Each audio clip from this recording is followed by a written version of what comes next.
आइए चेक करते हैं आपके पेशेंस को। हाँ, इस वीडियो में मैं जो क्वेश्चन आपको देने जा रहा हूँ, ये क्वेश्चन कॉन्सेप्चुअली आसान है पर आपके पेशेंस को जरूर टेस्ट करने वाला है। खुद से ट्राई जरूर कीजिएगा। क्वेश्चन कुछ ऐसा है, एक यू ट्यूब है। हाँ, वो यूट्यूब नहीं जो तुम देख रहे हो, एक यू शेप की ट्यूब है। ओके, एक यू शेप की ट्यूब है जिसके ऊपर के दोनों एंड को क्लोज कर दिया गया है। ट्यूब के दोनों तरफ दो गैसेस हैं, एक हाइड्रोजन एक हीलियम, और बाकी के हिस्से में मरकरी भरा हुआ है। ट्यूब क्लोज्ड है, एक तरफ हाइड्रोजन एक तरफ हीलियम, बाकी के हिस्से में मरकरी भरा हुआ है। जब हमने ट्यूब को इस वर्टिकल पोजीशन में रखा है, जैसा कि अभी आपको डायग्राम में दिख रहा है, हमने देखा कि ये जो हाइड्रोजन कॉलम है इसकी लेंथ 1.2 सेंटीमीटर है और हीलियम के कॉलम की लेंथ 1.8 सेंटीमीटर है। अब इसी ट्यूब को इन्वर्ट कर दिया, वर्टिकली रखा है पर इसको इन्वर्ट कर दिया, पलट दिया। अब इस पोजीशन में हम देखते हैं कि ये जो हाइड्रोजन गैस के कॉलम की लेंथ है ये 0.6 सेंटीमीटर है। अब इसी यू शेप की ट्यूब को अगर हम एक हॉरिजॉन्टल टेबल पे इस तरीके से रख दें, इस तरीके से रख दें, इस तरीके से टेबल के ऊपर ऐसा रख दिया ट्यूब को, आपको बताना है कि हाइड्रोजन गैस के कॉलम की लेंथ क्या होगी। अज्यूम करना है कि temperature through out the process constant है, टेम्परेचर कांस्टेंट है, यू शेप की ट्यूब वर्टिकल है, हाइड्रोजन कॉलम की length 1.2, helium 1.8, remaining part is filled with mercury.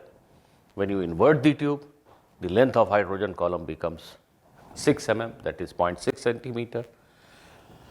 And when you place it horizontally on the table, what will be length of the hydrogen column? It is given that temperature remains constant. So it is a pretty straightforward question as far as concept is concerned, but can you do it? Try doing it. Here I am proceeding with my solution. The important thing to notice is that the temperature of the two gases remain constant. Therefore, according to ideal gas equation, PV is equal to nRT, T remains fixed, which means P into V remains fixed. So for any individual gas, like for hydrogen, the initial pressure into volume will be same as final pressure into volume. This P into V is same as pressure here into volume here. It is same as pressure here into volume here. And the same thing is true for helium also. अगर आपको कुछ hint मिल गया तो अभी भी video रोक दीजिए, खुद आगे बढ़िए। दूसरा इंपॉर्टेंट ऑब्जर्वेशन जो आपको यहाँ पे करना ही चाहिए वो ये है कि स्टैटिक सिचुएशन में एक ही फ्लूइड के सभी पॉइंट्स जो एक हॉरिजॉन्टल लेवल पे है वहां प्रेशर सेम होता है। इसका यूज करके हम इमीडिएटली हाइड्रोजन और हीलियम के इनिशियल प्रेशर के बीच में एक रिलेशनशिप फ्रेम कर सकते हैं। देखिए, यहां पे जो प्रेशर है just below the mercury surface, यहां पे जो प्रेशर है it is nothing but pressure of the helium gas. If the pressure of the helium gas here is P2, then pressure here is P2. At the same horizontal level on the other side here, the pressure must be equal to P2. अब यहां पे आप pressure एक दूसरे तरीके से भी लिख सकते हैं। मान लीजिए हाइड्रोजन गैस का प्रेशर है P1। अब ये मरकरी कॉलम की लेंथ देखिए आप, ये 1.8 है, ये 1.2 है, तो ये 0.6 सेंटीमीटर है, 0.6 सेंटीमीटर। हम प्रेशर को आसान रहेगा मरकरी कॉलम के हाइट के टर्म्स में ही लिखते हैं। ठीक है, अगर कहीं यूनिट की समस्या आएगी तो देखेंगे। अभी तो हम प्रेशर को मरकरी कॉलम के हाइट के टर्म्स में ही लिखते हैं। इसका मीनिंग ये है कि मैं ये कह रहा हूं कि pressure of hydrogen gas is P1 centimetre height of mercury column. P1 एक नंबर है, जैसे मान लो 10, तो 10 centimetre height of mercury column का जो प्रेशर होता है वही हमारे हाइड्रोजन गैस का प्रेशर है।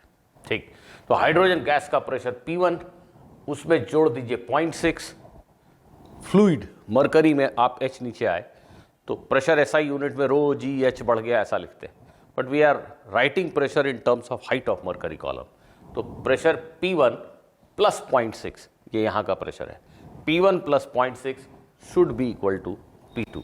That is our most important relation. P1 plus 0.6 is equal to P2.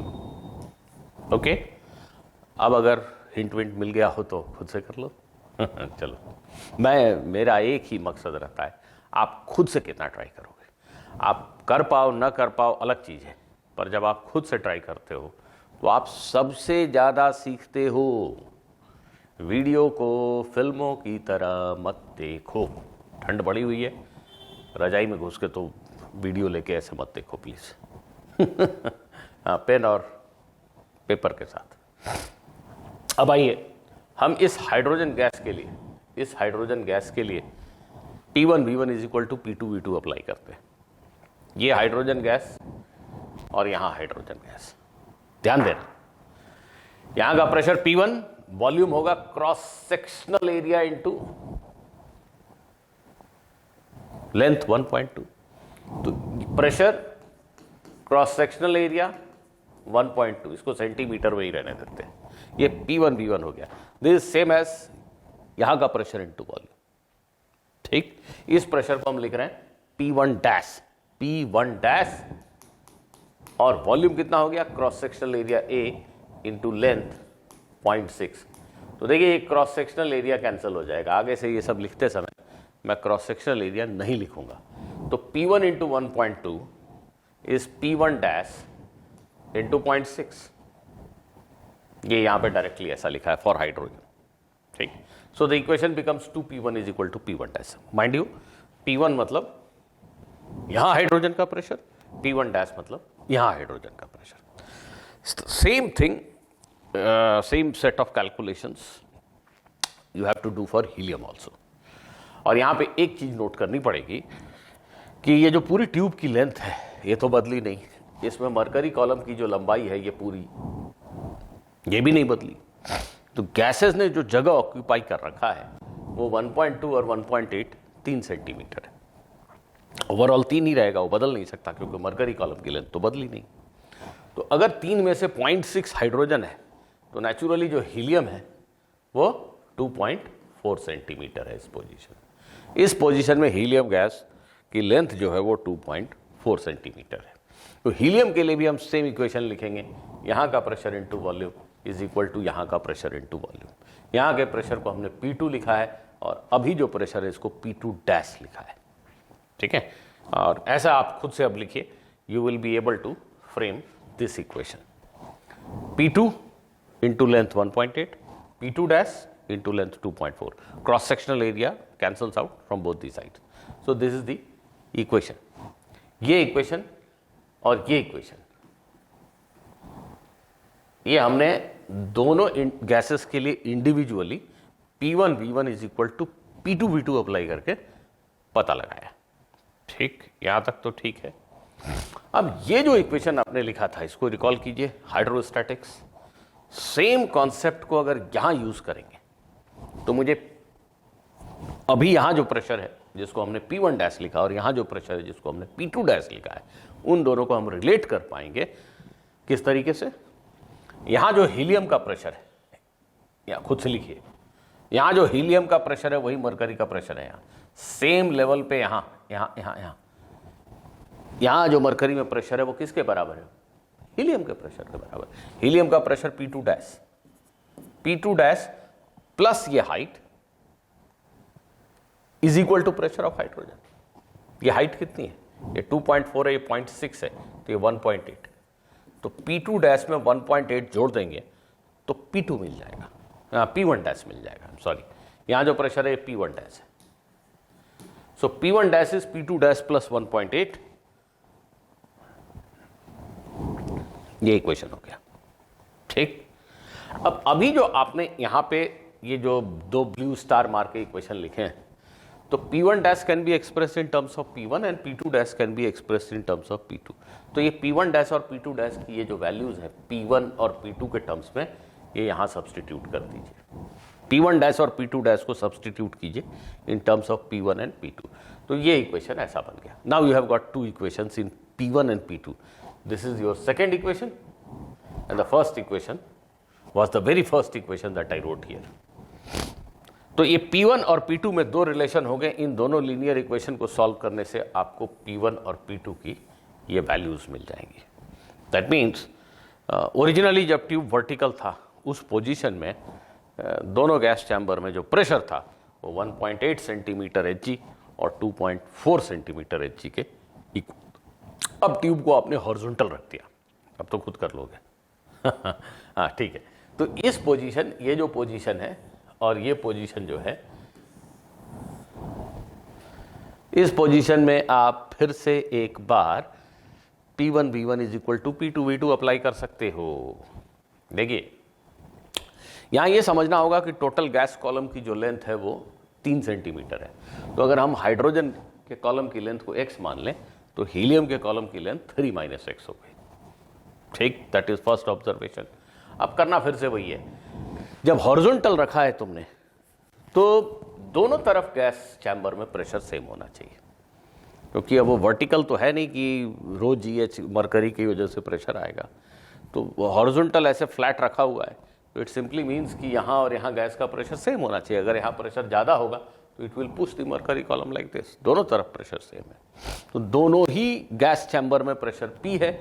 Hydrogen के लिए लिख रहा हूँ P × x is equal to original pressure P1 into original length 1.2, और P1 की वैल्यू अभी भी आपने कैलकुलेट की 1.8, तो P × x ये इक्वेशन बन गया। सिमिलरली इसके लिए लिखिए, यहाँ का भी प्रेशर वही है जो हाइड्रोजन का है, P × 3 - x, P2 × 1.8, P2 original pressure of helium, 1.8 original length of helium column, P2 अभी अभी आपने कैलकुलेट किया 2.4।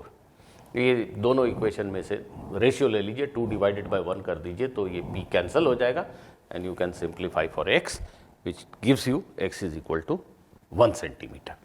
तो नेचुरली जो हीलियम वाला कॉलम है उसकी लेंथ है 2 सेंटीमीटर। ठीक, एक क्वेश्चन के साथ आपको छोड़ जाता हूं, इसी अरेंजमेंट में टेम्परेचर को बढ़ा दिया गया। मान लीजिए टेम्परेचर है 20 डिग्री सेल्सियस। अब आपने temperature is increase to 40 degree Celsius. Calculation थोड़ा सा गंदा होगा बट कीजिए। Temperature is increase to 40 degree Celsius. Mercury और ग्लास ट्यूब के एक्सपेंशन को इग्नोर करना है। मरकरी और ग्लास ट्यूब के एक्सपेंशन को पूरी तरह से इग्नोर करना है। ठीक, दैट इज वन थिंग। मतलब सिर्फ गैसियस एक्सपेंशन को आपको अकाउंट में लेना है। अगर टेम्परेचर को 20 से 40 कर दिया गया तो अब इसी पोजीशन की बात कर रहे हैं, ये सब नहीं है क्वेश्चन में। अब ये हाइड्रोजन कॉलम की लेंथ क्या होगी कैलकुलेट कीजिए, कमेंट सेक्शन में लिख के बताइए। मिलते हैं अगले वीडियो में किसी और कॉन्सेप्ट, किसी और क्वेश्चन के साथ।